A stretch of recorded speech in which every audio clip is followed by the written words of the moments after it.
रही कि बच्चे के लिए वो तरस रहे हैं। तो जो इंसान बच्चे के लिए तरसता है वो दवा नहीं खिलाता है अपनी पत्नी को।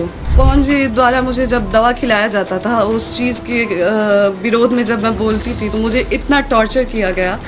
गर्भपात का दवा खिलाते थे मुझे। बच्चे की बात रही कि बच्चे के लिए वो तरस रहे हैं। तो जो इंसान बच्चे के लिए तरसता है वो दवा नहीं खिलाता है अपनी पत्नी को। मुझे हर बार दवा खिलाया गया। अब बहुत सारी चीज़ें मैंने आज भी मीडिया में नहीं रखी थी, लेकिन आज पवन जी ने मुझे मजबूर कर दिया है। मैं पवन जी को बदनाम नहीं कर रही हूँ, मैं बस अपना पक्ष रख रही हूँ। खुद के बारे में जो चीज़ें हैं वो मैं आज मीडिया में रख रही हूँ। पवन जी द्वारा मुझे जब दवा खिलाया जाता था, उस चीज़ के विरोध में जब मैं बोलती थी तो मुझे इतना टॉर्चर किया गया कि मैंने स्लीपिंग पिल्स खा लिया था, नींद की गोली। उस समय उनके भैया रानू भैया जी थे और उनके टीम मेंबर में से दीपक भैया थे, बिक्की जी थे। रात के 2 बजे वो लोग मुझे उठा के हॉस्पिटल ले गए और वहाँ पे मेरा इलाज हुआ। हॉस्पिटल का नाम मैं आपको दिखाती हूँ।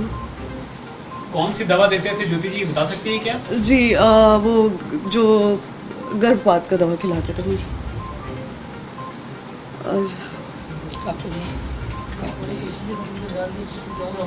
अच्छा, आपने एक कंडीशनल जवाब दिया ज्योति जी, अगर मान लीजिए बीजेपी, जेडीयू, आरजेडी कोई आपको अपनी तरफ से टिकट ऑफर करती है तो क्या आप चुनाव लड़ना चाहेंगे? अगर पवन जी पत्नी के रूप में मुझे स्वीकार करते हैं तो मैंने पहले भी बोला है और अभी भी बोल रही हूँ कि मैं चुनाव नहीं लड़ूंगी। और अगर पवन जी मुझे पत्नी के रूप में स्वीकार ही नहीं करते हैं तो आज मैं भी समाज से पूछना चाहूँगी, क्या मुझे जीने का हक नहीं है?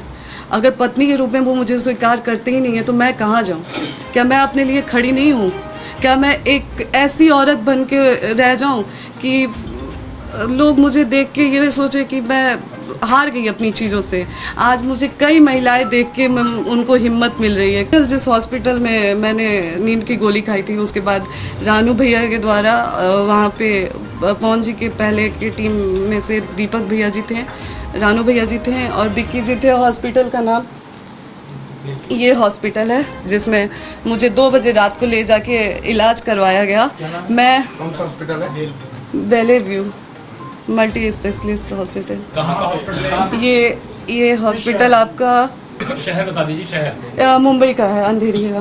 देखिए, जब हमारे पिताजी ने उनसे हमारी शादी की तो हमारे विदाई के समय उन्होंने एक ही चीज़ हमारे कान में डाला कि बेटा आपकी शादी आम लोग से नहीं हो रही है, आपकी शादी एक स्टार से हो रही है और आपको जीवन में कहीं ना कहीं कॉम्प्रोमाइज़ करके चलना होगा। तो इस चीज़ का ध्यान रखिएगा।